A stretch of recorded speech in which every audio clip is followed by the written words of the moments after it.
है दोस्तों, आज हम लोग पढ़ने वाले हैं क्लास 10 का मैथमेटिक्स जो एनसीईआरटी बुक है उसका लेसन नंबर 1 हम लोग पढ़ने वाले हैं। लेसन नंबर 1 का नाम है वास्तविक संख्या, इसको इंग्लिश में हम लोग रियल नंबर बोलते हैं।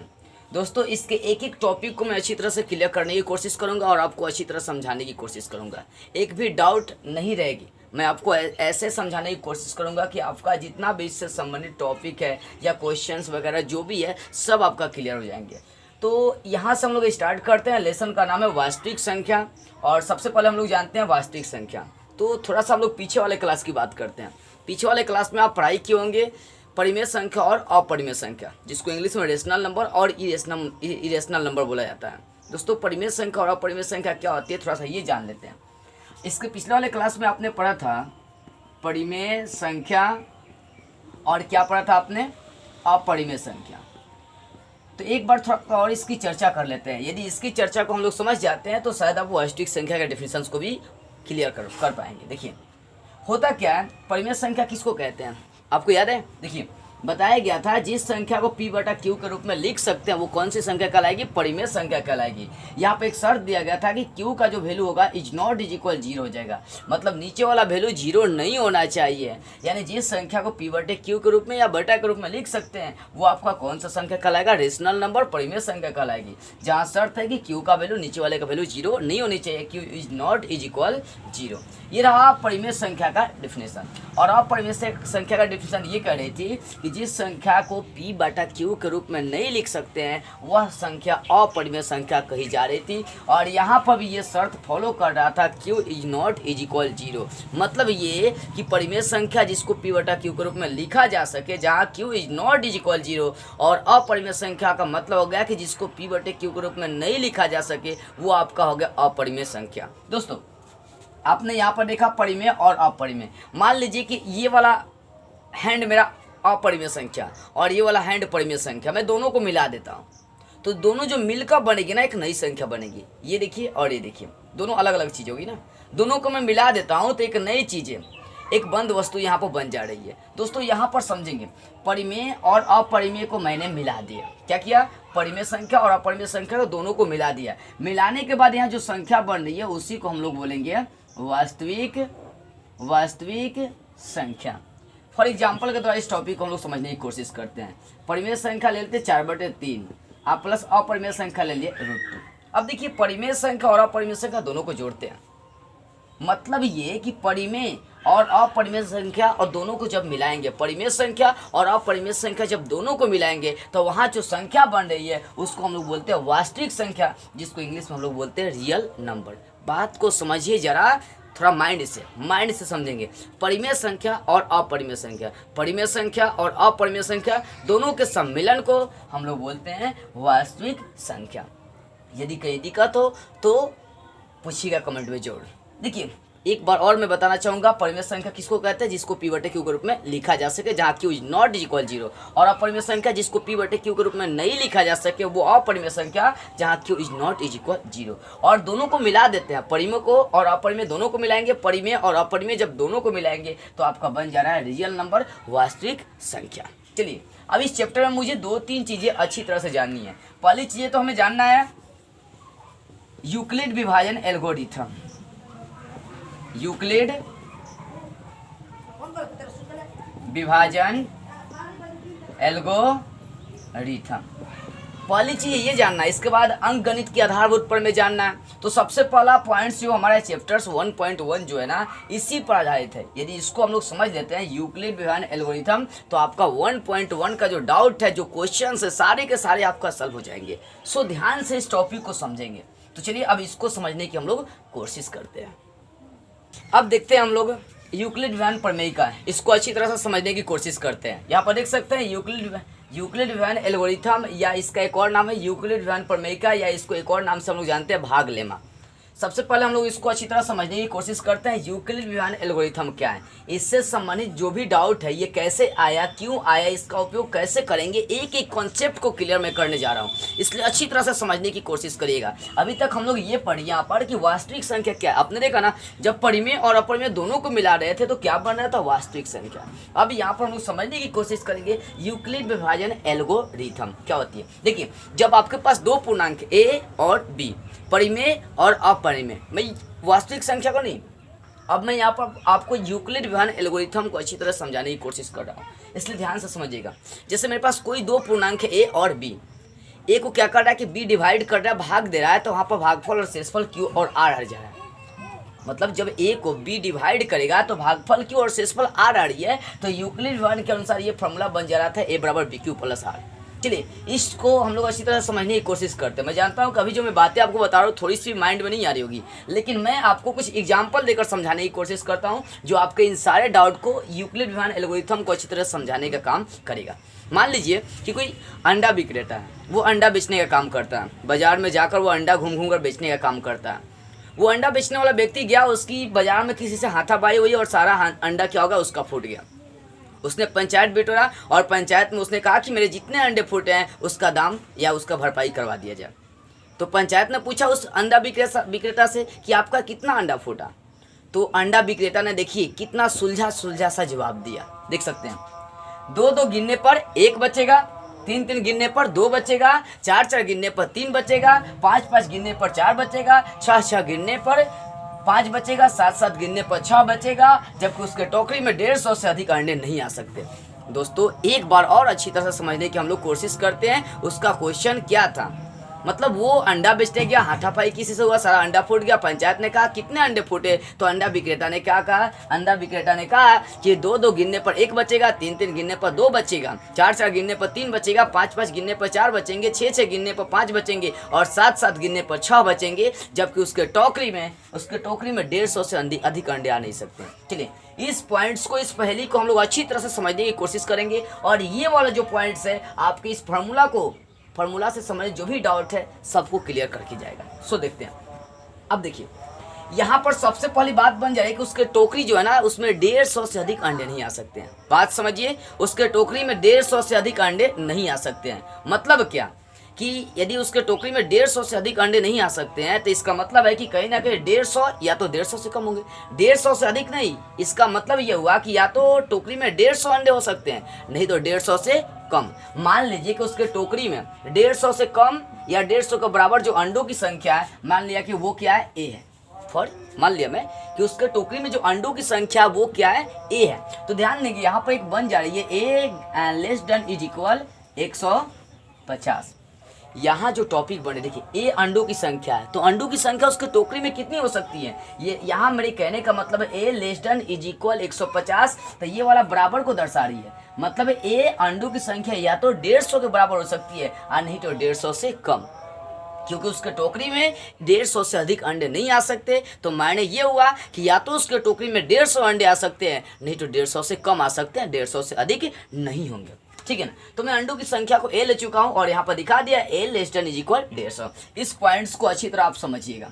अब देखिए, अब यहाँ से मैं डाउट उसका क्लियर कर रहा हूँ। बोल रहा है कि दो दो गिनेंगे तो एक बचेगा। ध्यान देते हैं, मेरे पास टोटल अंडों की संख्या कितनी ले चुका हूँ, ए। तो वो बोल रहा है कि दो दो गिनेंगे, कितना, दो दो गिनेंगे, तो शेषफल उसका कितना बच रहा है, 1।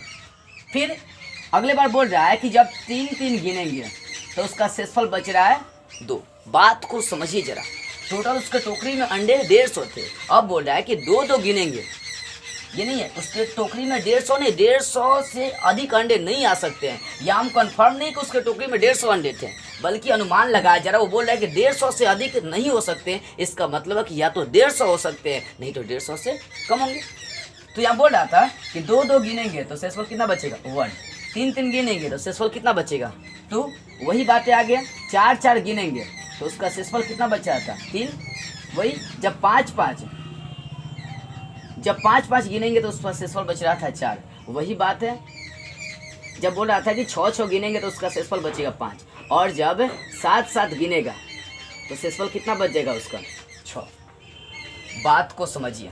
दो दो अंडे गिन रहा था, दो दो गिन रहा था सेसफल 1, तीन तीन गिन रहा था 2, चार चार गिन रहा था 3, पाँच पाँच गिन रहा था तो 4, छः छः गिन रहा था तो सेसफल कितना बच रहा था 5, और सात सात गिन रहा था तो कितना हो रहा था 6। एक बात को समझिए यहाँ पर, देखिए कहने का मतलब यहाँ पर क्या है कि ए जो है ना 2 को क्या कर रही है, विभाजित कर रही है। ध्यान देते हैं यहाँ पर ए जो है, ए मतलब ये आपका ए को कौन विभाजित कर रहा है, 2 कर रहा है। बात को समझिए यहाँ पर, कहने का मतलब ये है, ये था ना कि दो दो गिनने पर एक बचेगा, तीन तीन गिनने पर। यहाँ से मैंने क्या किया, इसको थ्योरी के रूप में ला दिया, और यहाँ पर थोड़ा सा मैं डिस्कस करने की कोशिश करता हूँ।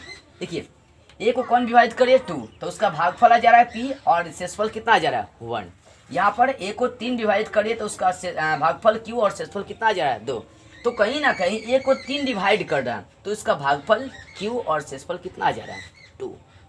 यदि इस टॉपिक हम लोग बात करें तो देखिए ए को 2 डिवाइड कर रहा है तो भागफल p और शेषफल कितना आ जा रहा है 1 आ जा रही है। तो इसका मतलब है यहाँ से हम थोड़ा सा माइंड लगा कर आए हैं। तो मान लीजिए कि मेरे पास कोई दो पूर्णांक a और b है, जिसमें a को b क्या कर रही है, डिवाइड कर रही है, तो आपके भागफल q और शेषफल हो जा रही है r। बात को समझिए जरा, आपके पास दो कोई पूर्णांक है a और b, मान लिया कि कोई दो पूर्णांक आपके पास a और b है। a को कौन डिवाइड कर रही है, b डिवाइड कर रही है, तो b डिवाइड कर रहा है तो भागफल q और शेषफल r आ रही है। ध्यान देते हैं, इसको समझते हैं, इस थॉट के अनुसार समझते हैं। a को कौन डिवाइड कर रहा है, b, तो b डिवाइड कर रहा है तो उसका भागफल कितना आ रहा है q, और शेषफल कितनी आ जा रही है r। यहाँ से देख रहे हैं, यहाँ से फॉर्मूला निकल रहा है a बराबर BQ प्लस r। ध्यान देते हैं, यहाँ वही टॉपिक को जब a को 2 डिवाइड किया था भागफल p और शेषफल कितनी आ गई 1। मतलब दो दो गिनने पर 1 आ रहा था, तीन तीन गिनने पर 2 आ रहा था, चार चार गिनने पर 3 आ रहा था, पाँच पाँच गिनने पर 4 आ रहा था, छः छः गिनने पर 5 आ रहा था, और सात सात गिनने पर 6 आ रहा था। तो कहीं ना कहीं ये इसको डिवाइड कर रही थी तो उसका शेषफल आ ही जा रहा था। तो बात यहाँ से, जब कोई दो आपके पास पूर्णांक हो a और b, मान लिया कि मेरे पास कोई दो पूर्णांक है जिसमें b a को डिवाइड कर रही है, तो शेषफल आपका r हो जा रहा है, भागफल q है, तो फॉर्मूला हो जाएगा a को b डिवाइड किया, देखिए a को b डिवाइड किया तो भागफल q और शेषफल क्या आ गई r, यानी फॉर्मूला यहाँ से निकल गया a बराबर BQ प्लस r। इसी को हम लोग यूक्लिड विभाजन एल्गोरिथम कहते हैं, या भाग लेमा, या इसको यूक्लिड विभाजन प्रमेयिका के भी नाम से जानते हैं। मतलब ये कि इसको 3 नामों से हम लोग जानने की कोशिश करते हैं। पहला यूक्लिड विभाजन एल्गोरिथम, यूक्लिड विभाजन प्रमेयिका, और दूसरा है भाग लेमा। सो दोस्तों यहाँ पर देखिए, इसको समझिए ध्यान से। अब एक चीज़ और आपके लिए बहुत इंपॉर्टेंट है इसमें समझना। देखिए यहाँ पर देख रहे हैं कि जो भाजक है और शेषफल दोनों की मैं तुलना कर रहा हूँ। यहाँ पर भाजक अधिक हो जा रहा है शेषफल से, आइए सब में आइए, 3 2 4 3 5 4, बोला था ना कि दो दो गिनेंगे तो 1, तीन तीन गिनेंगे तो 2, चार चार गिनेंगे तो कितना आएगा आपका 3। बात यहाँ पर देखिए, भाजक जो है ना शेषफल से बड़ा है, यानी यहाँ से एक कंडीशन बन जाती है, यानी शेषफल जो होगा ना या तो वो 0 हो सकता है या 0 से बड़ा हो सकता है, लेकिन b का जो वैल्यू होगा हमेशा r से बड़ा होगा। यानी देखिए 0 greater than is equal r, less than is equal b। इसके कहने का मतलब है कि r का वैल्यू या तो 0 के बराबर हो सकता है, नहीं तो 0 से बड़ा हो सकता है, और इन दोनों कहने का मतलब है कि b का वैल्यू हमेशा r से बड़ा होगा। इस शर्त को याद रखिएगा, एग्जाम में आपका ये ऑब्जेक्टिव क्वेश्चन में कभी काल पूछी जाती है। यूक्लिड विभाजन एल्गोरिथम के लिए ये कथन सत्य होता है कि r का वैल्यू या तो 0 हो सकता है या 0 से बड़ा होगा, और b का वैल्यू हमेशा, यानी भाजक का वैल्यू हमेशा शेषफल से बड़ा होता है। यानी कंडीशंस यहाँ पर बन जा रहा है a बराबर BQ प्लस r के लिए 0 greater than is equal r less than b। इस शर्त को आप अच्छी तरह से याद रखिएगा। तो शायद मुझे अनुमान लग रही है कि आपको समझ में आ गई होगी। देखिए यहाँ a बराबर BQ प्लस आ गए।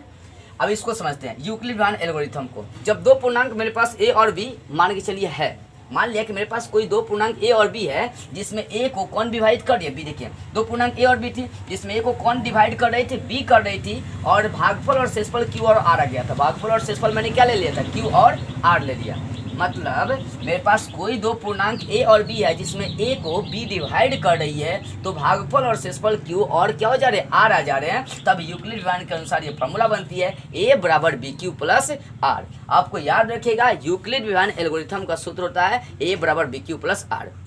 अब चलिए ये डाउट क्लियर हो गया, तो इसको एग्जाम्पल के द्वारा अच्छी तरह से फिर समझने की कोशिश करते हैं। अब देखिए यूक्लिड विभाजन प्रमेयिका को, यूक्लिड विभाजन एल्गोरिथम को अब एग्जाम्पल के द्वारा हम लोग समझने की कोशिश करते हैं। आखिर अब समझने की कोशिश करते हैं कि आखिर वो है क्या, कैसे सॉल्विंग करते हैं। जैसे मेरे पास कोई युग में दिया है 17,6, 5,12, 20,4, इस पॉइंट्स को, इस थॉट को हम लोग समझते हैं। जैसे मेरे पास 17,6 है, यहाँ पर मैं क्रिया करता हूँ। सबसे बड़ी संख्या मेरे पास 17 है, ठीक है ना, और यहाँ पर छोटी संख्या 6 है। मैं 6 का टेबल कितना बार पढ़ूँ, मतलब 6 का पढ़ा कितना बार पढ़ूँ कि मेरा 17 आए या 17 से कम है, बड़ा नहीं आनी चाहिए। डिवाइड तो आपको आता है ना, भाग आता है ना, बस वही क्रिया यहाँ पर हुई है, ठीक है। तो 17 मतलब यहाँ पर दो पूर्णांक, जैसे आप यूक्लिड विधान प्रमेयिका पढ़े थे, इसमें दो पूर्णांक आपका दिया था a और b, तब भागफल और शेषफल आ रहे थे। यहाँ पर वही है, दो पूर्णांक आपको सब में दिया है, तो आपको शेषफल और भागफल पर थोड़ा सा गौर करना है। मतलब मैं आपको इसको सॉल्व करके दिखा रहा हूँ। 17 और यहाँ पर सबसे बड़ी संख्या 17 और छोटी संख्या क्या है 6 है।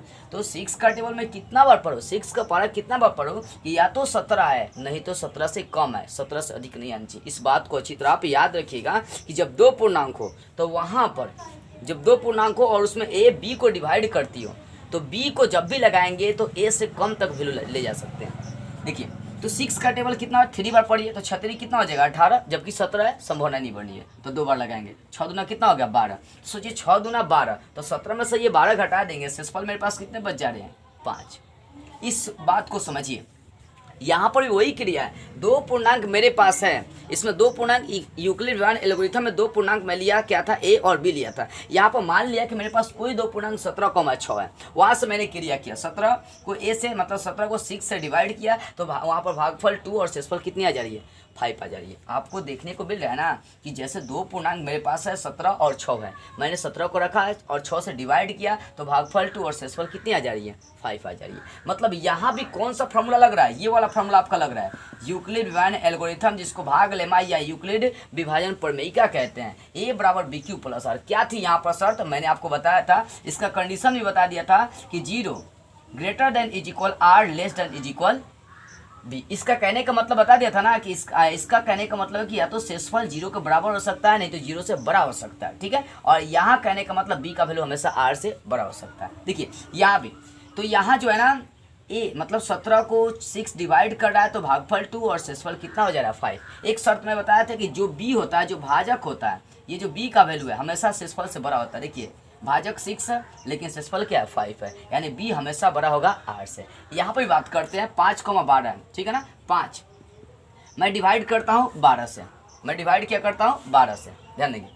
तो यहाँ पर देखते हैं मैं 12 का टेबल कितना बार पढ़ूँ, 12 का टेबल कितना बार पढ़ूँ कि मेरा ये 5 आ जाए। तो आप 0 बार पढ़िए, क्योंकि 12 का पढ़ा यदि 0 बार पढ़ते हैं तो कितना हो जाएगा 0 होगा, ठीक है ना। तो 5 को 0 से घटा देंगे, शेषफल क्या बच जाएगा 5 ही बचेगा। यहाँ भी कंडीशन सी हो रही है। देखिए यहाँ जो है ना भाजक जो है वो शेषफल से क्या हो रही है बड़ा हो रही है। यहाँ भी भाजक जो था ना शेषफल से क्या हो रही थी बड़ा हो रही थी। इस बात को यहाँ पर b का वैल्यू हमेशा r से क्या होगा बड़ा होगा, ठीक है। तो यहाँ भी कहने का मतलब ये है कि किसी संख्या 5 को 12 डिवाइड करिए तो शेषफल कितना बच रही है 5 बच रही है। यानी यहाँ भी वही a बराबर बी क्यू प्लस आर वाले फॉर्मूला लग रहे हैं। जैसे तीसरा शर्त है आपका 20,4, ठीक है ना। तो मैं 20 लिख लिया और 4 से लगाता हूँ, कितना बार लगेगा 6 बार लगाएंगे, 4 6 24 नहीं, मुझे या तो 20 चाहिए, नहीं तो 20 से क्या चाहिए कम चाहिए। तो 20 आ जाएगा, 4 5 20, 4 5 20, तो 20 को 20 से घटा देंगे, शेषफल क्या हो जा रही है 0।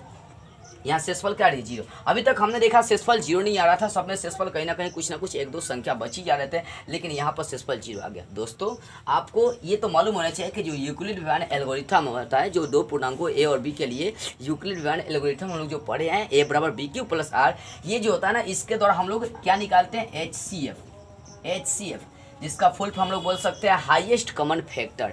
HCF का फुल फॉर्म होता है हाईएस्ट कॉमन फैक्टर, मतलब इसको हिंदी में हम लोग मसा बोलते हैं, इंग्लिश में HCF और हिंदी में मसा। इसको भी हम लोग फुल फॉर्म में ला सकते हैं महत्तम समाप्त प्रवर्तक। यानी यूक्लिड विधान प्रमेयिका जो आपका a बराबर बी क्यू प्लस आर होता है, इसके द्वारा हम लोग HCF या मसा निकालने की कोशिश करेंगे। ये जो फॉर्मूला होता है HCF या मसा निकालने का ही एक तकनीक होता है। अब दोस्तों यहाँ पे एक चीज़ देखेंगे कि कब HCF निकाल सकते हैं यूक्लिड विधान प्रमेयिका का प्रयोग करके। जब देखिए आपका शेषफल 0 आ जाए, आप क्रिया कर रहे हैं, यदि आपका शेषफल 0 आ गया तो वहाँ पर जो भाजक होता है, मतलब बराबर की जो बाद वाली संख्या होती है वो भाजक होता है, वही उसका मसा होता है। जैसे मैंने यहाँ पर क्रिया किया 20 और 4 का, यहाँ पर शेषफल देख रहा है कि 0 है, तो आखिर यहाँ पर मसा होगी क्या। देखिए तो भाजक आपका क्या है 4, मतलब बराबर के बाद वाली संख्या क्या हो जाएगा मसा का मान, यानी भाजक आपका कितना है 4 है, यानी HCF का जो यहाँ पर वैल्यू हो जाएगा कितना हो जाएगा 4। दोस्तों आपको अच्छी तरह से याद रखना है, यदि आपके पास कोई दो पूर्णांक दिया है और वहाँ पर यूक्लिड विभाजन प्रमेयिका का यदि आप प्रयोग करना चाहते हैं और वहाँ पर HCF निकालना चाहते हैं तो थोड़ा सा गौर करेंगे। जब दो पूर्णांक ए और बी दिए रहे तो वहाँ को तब तक में मतलब वहाँ पर हम लोग तब तक डिवाइड करते रहेंगे जब तक वहाँ पर शेषफल 0 नहीं आ जाए, जब तक शेषफल 0 नहीं आ जाए। तो चलिए एग्जाम्पल के द्वारा अब HCF निकालना यूक्लिड विभाजन प्रमेयिका का प्रयोग करके हम लोग सॉल्व करते हैं। एक एग्जाम्पल लेते हैं। आई होप अभी तक आपको ये सारी बातें समझ में आई हो, यदि नहीं आई हो तो कमेंट करके जरूर बताइएगा। अब चलते हैं, अब देखते हैं यूक्लिड विभाजन प्रमेयिका का प्रयोग करके HCF निकालना सीखते हैं। एग्जाम्पल लेते हैं, इस एग्जाम्पल के बाद हम लोग एक्सरसाइज 1.1 पर आएंगे। अभी तक जितने भी आपका डाउट थे सब मैं क्लियर करते आ रहा हूँ। सबसे पहला पॉइंट्स में वास्तविक संख्या बताया और उसको एग्जाम्पल के द्वारा, लंबी एग्जाम्पल के द्वारा मैंने आपको यूक्लिड विभाजन एल्गोरिथम या प्रमेयिका या भाग लेमा को समझाने की कोशिश करी। अब देखिए, अब हम लोग एग्जाम्पल के द्वारा समझते हैं इसको कैसे आखिर हम लोग यूक्लिड विभाजन प्रमेयिका का प्रयोग करके HCF निकाल सकते हैं। दोस्तों देखिए, जब भी आपको दो पूर्णांक दिए होंगे तो उसमें पहले पूर्णांक को A लेना है, दूसरी पूर्णांक को B लेना है, क्योंकि आपके पास दो पूर्णांक होते हैं। जैसे इसको सॉल्व करना 17,6 का HCF यूक्लिड विभाजन प्रमेयिका का प्रयोग करके निकालना है तो यहाँ पर पहली संख्या को क्या लेंगे A, दूसरी संख्या को B। चलिए क्वेश्चन नंबर 1 को हम लोग सॉल्व करते हैं। माना कि A बराबर कितना है 17 और B बराबर कितना है 6 है। पहली संख्या को A और दूसरी संख्या को क्या ले लेंगे B। दो पूर्णांक मेरे पास A और B यहाँ पर आपको दे दिए, ठीक है। अब देखिए आपको फॉर्मूला लगा देना है यूक्लिड विभाजन एल्गोरिथम का, यूक्लिड विभाजन एल्गोरिथम का आप लिख लीजिएगा। यूक्लिड विभाजन एल्गोरिथम का क्या हो जाएगा फॉर्मूला, A बराबर BQ प्लस R।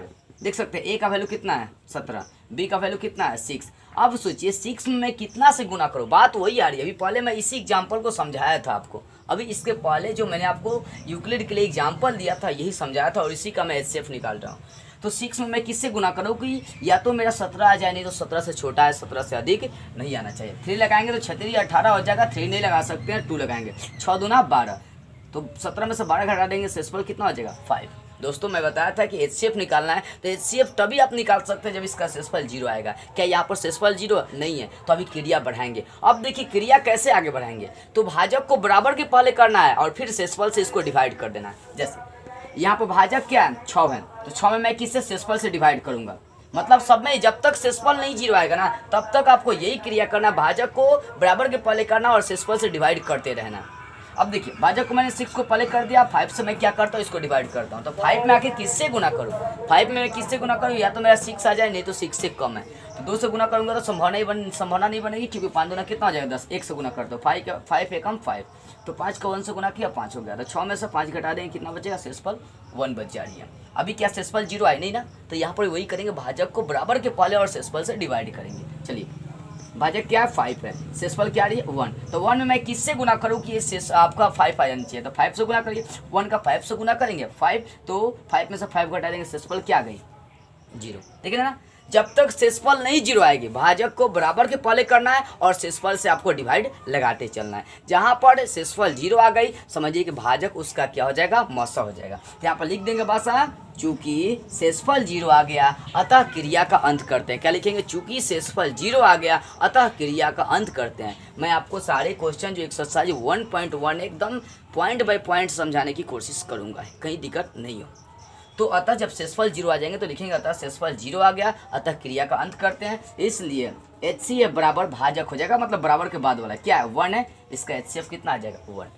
जैसे एक और एग्जांपल इसको समझते हैं। पहली संख्या को क्या लेट कर लेंगे A और दूसरी संख्या को क्या लेट कर लेंगे B। यूक्लिड विभाजन प्रमेयिका का फॉर्मूला लगा देंगे, A बराबर BQ प्लस R। A का वैल्यू यहाँ पर क्या है 5 है, B का वैल्यू कितना है 12 है, 12 है। तो 12 में मैं किससे गुना करूँ कि मेरा 5 है या 5 से कम है, 1 से गुना करेंगे तो 12 हो जाएगा, इस कारण से मैं 0 से गुना करता हूँ। तो 12 का 0 से गुना करूँगा, 12 को 0 से गुना करूंगा तो कितना हो जाएगा 0 हो जाएगा, तो 5 को 0 से घटा दूंगा, शेषफल कितना बचेगा 5। क्या शेषफल 0 है नहीं ना है, तो अभी क्रिया को बढ़ाते रहेंगे। कैसे बढ़ाना है, तो भाजक को बराबर के पहले और शेषफल से डिवाइड करना है। भाजक कितना है आपका 12 और शेषफल कितना है आपका 5, तो 5 का टेबल कितना बार पढ़ेंगे कि ये 12 आ जाए, 2 बार पढ़ेंगे, 5 दूना 10, तो 12 में से 10 घटा देंगे, शेषफल यहाँ पर कितने बच जाएंगे 2। क्या अभी भी शेषफल 0 आए नहीं है ना, तो भाजक को क्या करेंगे इस साइड खींचेंगे, इस पर भाजक कितना है 5 है, शेषफल कितना है 2 से डिवाइड करेंगे, तो 2 का टेबल कितना बार पढ़ेंगे कि 5 है या 5 से कम है, तो 3 बार नहीं पढ़ सकते हैं क्योंकि द्वितीय कितना हो जाएगा 6, 2 बार ही पढ़िए, 2 दूनी 4, 5 में से 4 घटा देंगे, शेषफल कितना बचेगा 1। क्या अभी भी शेषफल 0 आए? नहीं, जब तक शेषफल 0 नहीं आएगा, ये कॉन्सेप्ट आपको क्लियर रखना है कि हम भाजक को पहले और 8 से शेषफल से डिवाइड करते रहेंगे।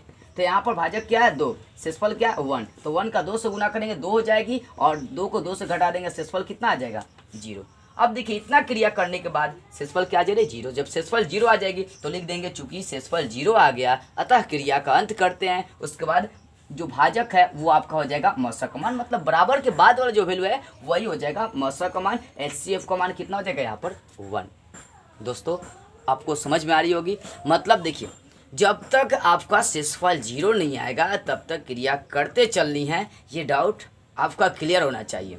कैसे क्रिया करेंगे? तो भाजक को बराबर के पहले और शेषफल से डिवाइड करना है। जब तक शेषफल 0 नहीं आएगा ना तब तक भाजक को बराबर के पहले और शेषफल से डिवाइड करते चलना है। ये पॉइंट्स अपने माइंड में अच्छी तरह बैठा लीजिए। ये एग्जाम्पल देने का मतलब है कि आप अभी समझ लीजिए, देखिएगा क्वेश्चन आप चुटकियों में हल कर लेंगे।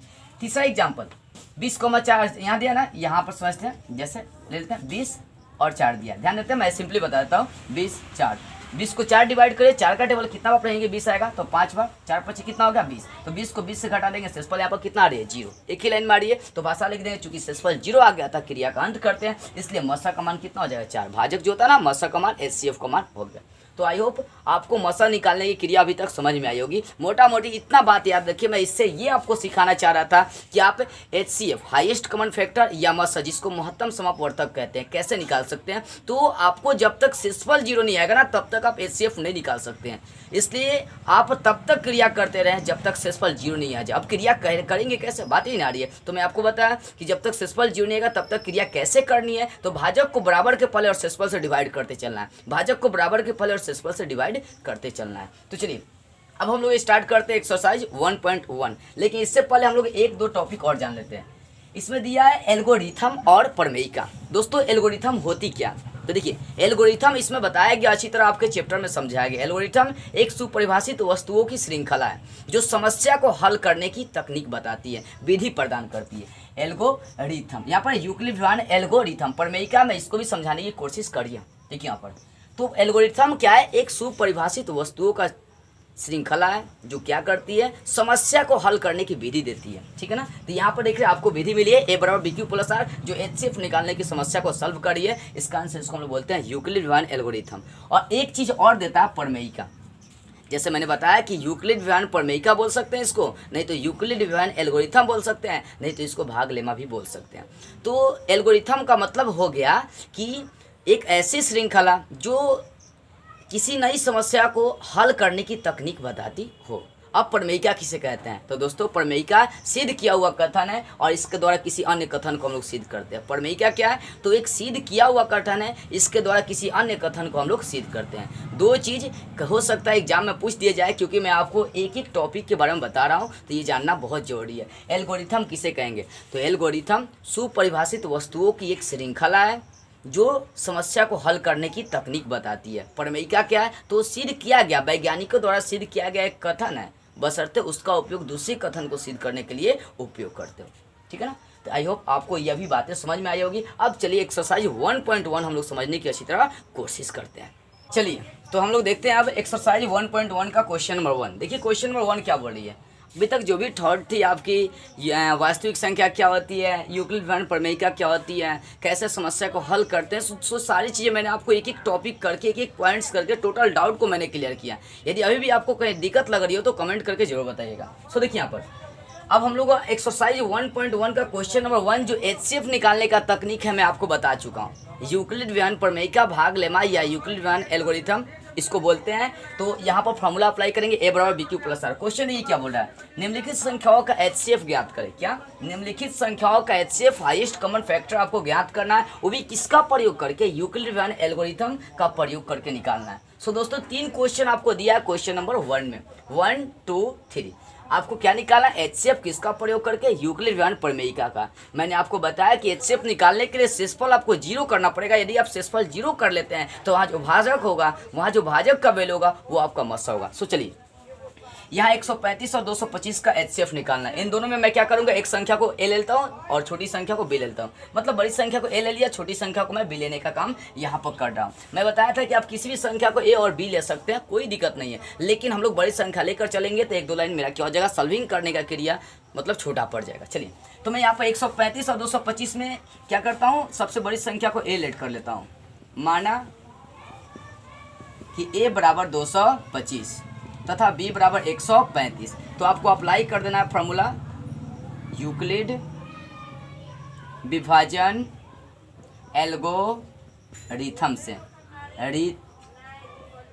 रिथम से फॉर्मूला होता है A बराबर बी क्यू प्लस आर। बहुत ही डीप में गहराई में गया था, उसके बाद मैंने प्राप्त करके दिखाया और अच्छी तरह मैंने इस टॉपिक को आपको समझाया था। चलिए, अब देखिए A का वैल्यू कितना है 225, B का वैल्यू कितना है 135 और गुणे Q है। तो सोचिए 135 में मैं किससे गुना करूँ कि 225 आ जाए। 2 से गुना करता हूँ 135 में, 270 हो जाएगा, जबकि मुझे लाना है 225। आपको मैं बताया था कि यहाँ पर 135 का पारा ऐसे पढ़ना है कि या तो आपका 225 है या उससे कम है, लेकिन उससे अधिक नहीं आना चाहिए। इस बात को आप अच्छी तरह याद रखिएगा। 135 में किससे गुना करता हूँ 1 से, 2 से नहीं कर सकता हूँ क्योंकि उससे अधिक हो जा रही है। 135 में मैंने 1 से गुना किया, 135 में 1 से गुना किया तो 135 रहेगा, तो 225 में से ये 135 घटा दूंगा, शेषफल 90 बच जाएगा। बात आगे बढ़ाते हैं। अभी शेषफल 0 नहीं है ना, तो भाजक को इधर और शेषफल से क्या करेंगे, डिवाइड करेंगे। 135 भाजक क्या है, शेषफल कितना 90। 90 में मैं किससे गुना करता हूँ, 135 है, 2 से गुना करेंगे तो 180 हो जाएगा, नहीं लगेगा, मैं एक बार में लगाता हूँ। 90 का 1 से गुना करेंगे क्या हो जाएगा 90, तो 135 में से 90 घटा देंगे, शेषफल कितना आ गया 45। क्या अभी शेषफल 0 आ रही है, नहीं आ रही है ना, तो क्या करेंगे भाजक को इधर उठाएंगे। भाजक यहाँ पर 90 है, शेषफल कितना है 45 है। 45 में मैं किससे गुना करता हूँ 2 से, 2 से गुना करूँगा 45 गुना कितनी हो गई 90, तो 90 को 90 से घटा देंगे, सब्सट्रैक्ट कर देंगे, कितना बचेगा 0। अब दोस्तों यहाँ पर देखने की एक बात बढ़ रही है कि यहाँ पर शेषफल क्या हो जा रही है 0 हो रही है। आप देख रहे हैं ना, मैं बताया था यूक्लिड विभाजन प्रमेयिका में कि जब तक शेषफल 0 नहीं आएगा ना तब तक वहाँ पर HCF लिख नहीं सकते हैं। यदि आप HCF निकालना चाहते हैं तो वहाँ पर आपको शेषफल 0 लाना होगा। कैसे लाना है, सो मैं बताया था कि भाजक को इधर लाना है और शेषफल से आपको डिवाइड करते चलना है। यदि ऐसा हो जाता है शेषफल 0 हो जाता है तो आपको लिख देना है चूंकि शेषफल 0 आ गई अतः क्रिया का अंत करते हैं। क्या लिखेंगे भाषा, चूंकि शेषफल 0 आ गया। मैं इस साइड लिख देता हूँ, चूंकि शेषफल 0 आ गया अतः क्रिया का अंत करते हैं। अब शेषफल 0 आ गया तो जो भाजक होगा, यहाँ पर भाजक कौन है, बराबर के बाद वाला भाजक होगा 45, तो यहाँ पर HCF का मान कितना हो जाएगा 45। दोस्तों आई होप इस क्वेश्चन को आप अच्छी तरह समझे होंगे। अब चलते हैं क्वेश्चन नंबर 2 देखते हैं, ध्यान दीजिएगा। अब क्वेश्चन नंबर 2 को हम लोग समझने की कोशिश करते हैं। क्या सारी चीज़ आपको समझ में आई? चलिए अब आगे देखते हैं। इसका स्क्रीनशॉट ले लीजिए, नहीं तो वीडियो को पॉज करके आप इसको देख सकते हैं। चलिए अब क्वेश्चन नंबर 2 को समझते हैं। अब देखते हैं क्वेश्चन नंबर 1 का 2 दिया 196 और 38,220 का आपको HCF निकालना है। सो दोस्तों मैं बताया कि बड़ी संख्या को क्या लेट कर लेना है, A लेट करके चलना है। माना कि A बराबर 38,220 और B बराबर कितना हो जाएगा 196। देखिए उसके बाद क्या कर देंगे, यूक्लिड विभाजन एल्गोरिथम या प्रमेयिका का प्रयोग कर देंगे। यूक्लिड विभाजन प्रमेयिका से क्या हो जाएगा फॉर्मूला, A बराबर B Q plus R. A का वैल्यू कितना है देख सकते हैं 38,220 बराबर B का वैल्यू 196। तो 196 में किससे गुना करें, बहुत लंबी संख्या। अब 196 में किससे गुना करें कि 38,220 आ जाए। यदि आपको ये नहीं समझ में आए तो 196 से क्या करेंगे तो 38,220 में भाग लगाएंगे, वहाँ पर जो भागफल आएगा वही यहाँ पर होगा। ठीक है, ऐसे आप चेक कर सकते हैं फ्री। देखिए तो 196 में मैं आपको बता रहा हूँ किससे गुना करेंगे। आप 196 में 195 से गुना करके देखिए।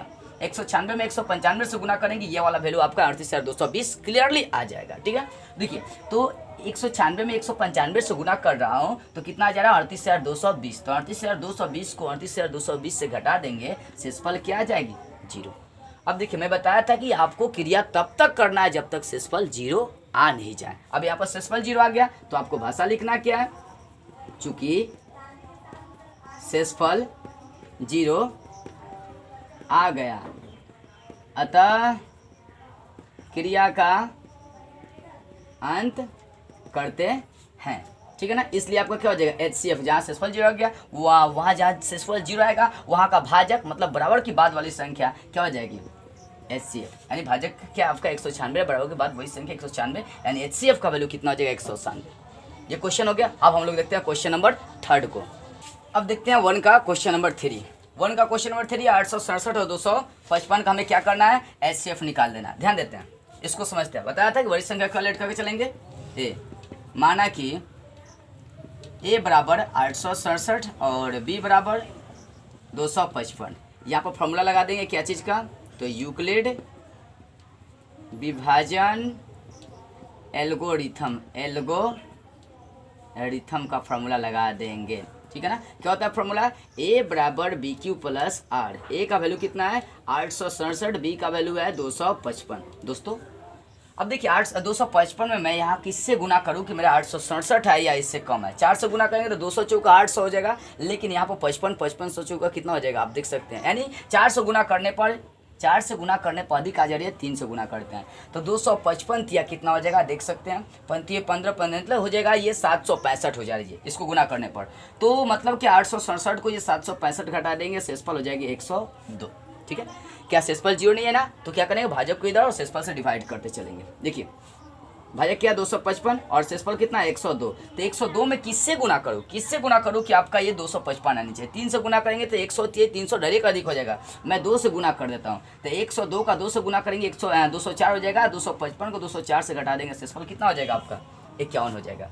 अब देखते हैं क्या अभी शेषफल 0 है नहीं ना, तो वैसे ही भाजक को इधर खींचेंगे, शेषफल से डिवाइड करते चलेंगे। देखते हैं क्या है 102 और शेषफल क्या है आपका 51 है। तो 51 में किससे गुना करें 2 से। 51 दूना कितना हो जाए 102। तो 102 को 102 से घटा देंगे, शेषफल क्या आ गई 0 आ गई। जब शेषफल 0 आ गई तो भाषा वही अप्लाई करेंगे, चूंकि शेषफल 0 आ गया अतः क्रिया का क्या करते हैं अंत करते हैं। जब शेषफल 0 आ गया तो आपका भाजक क्या हो जाएगा HCF का वैल्यू हो जाएगा। HCF कितना हो जाएगा यहाँ पर 51 हो जाएगा। देख सकते हैं बराबर के बाद वाली यानी HCF बोल सकते हैं, बराबर के बाद वाली भाजक क्या हो जाएगा आपका 51। आई होप दोस्तों तीनों क्वेश्चन आपको अच्छी तरह समझ में आई होगी। यदि अब भी आपको नहीं समझ में आ रही है ना, तो आपको देख सकते हैं कमेंट बॉक्स में या आपको स्क्रीन पर मेरा नंबर मिल जाएगा, व्हाट्सअप नंबर, आप वहाँ पर आकर पूछ सकते हैं। तो चलिए अब हम लोग अगले वीडियो में अगले क्वेश्चन को अच्छी तरह सॉल्व करते हुए आपको मिलेंगे। ठीक है, कहीं दिक्कत हो तो पूछिएगा और अच्छे से पढ़ाई करते रहिए। Thanks for watching.